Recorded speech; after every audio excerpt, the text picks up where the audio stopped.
Неге сонша ойландың? Белгілі бір екі адамды? Жоқ, мен саған мына адамды өшір деп тұрған жоқпын ғой. Өзің ойланып, толғанып, өшіре ғой екі адамды.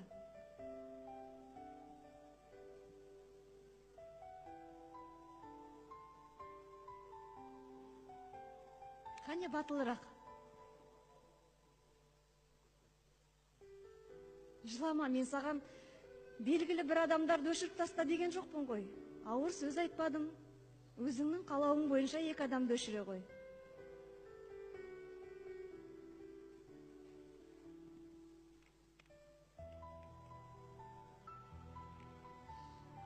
Жақсы, күйеуім және балам. Енді осы екі адамның ішінен тағы бір адамды өшіре ғой.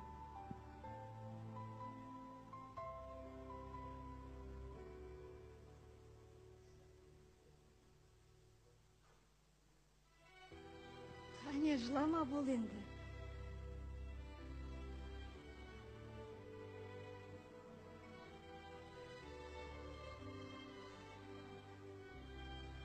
Аха, асықпай ойланып, енді екеуінің біреуін өшір.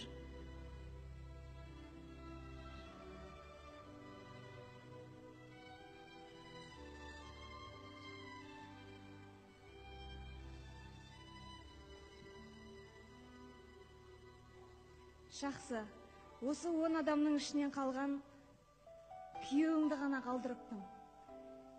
Неге сені 9 ай, 9 күн көтеріп, сені толғатып, ауырлығына шыдап, түн ұйқысын 4 бөлген ата-анаңды қалдырмадың. Және сен өзің өмір сыйлаған бауыр етің балаңды да өшіріп тастадың. Неге сен күйеуіңді ғана қалдырдың?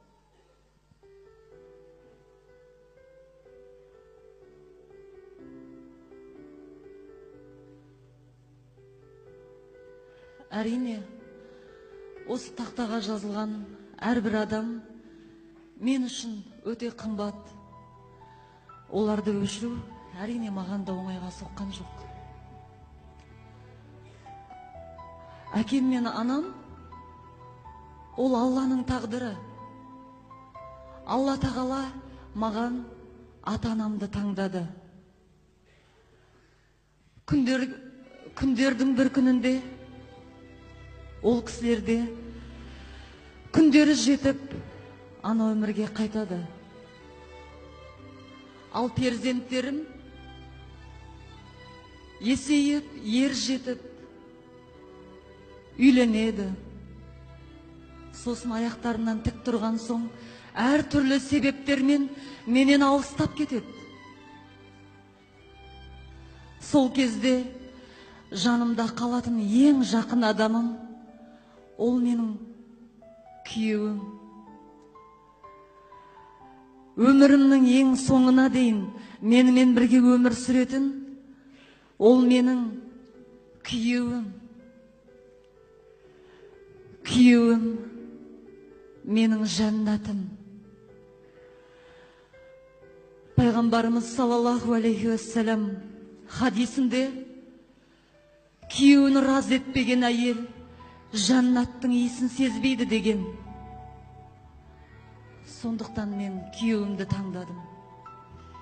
Сен өте дұрыс таңдау жасадың. Және бүгінгі біздің сабағымыздың мақсаты да осы болатын. Қыздар, және осы сабақты өмір бойы естеріңізде сақтаңыздар.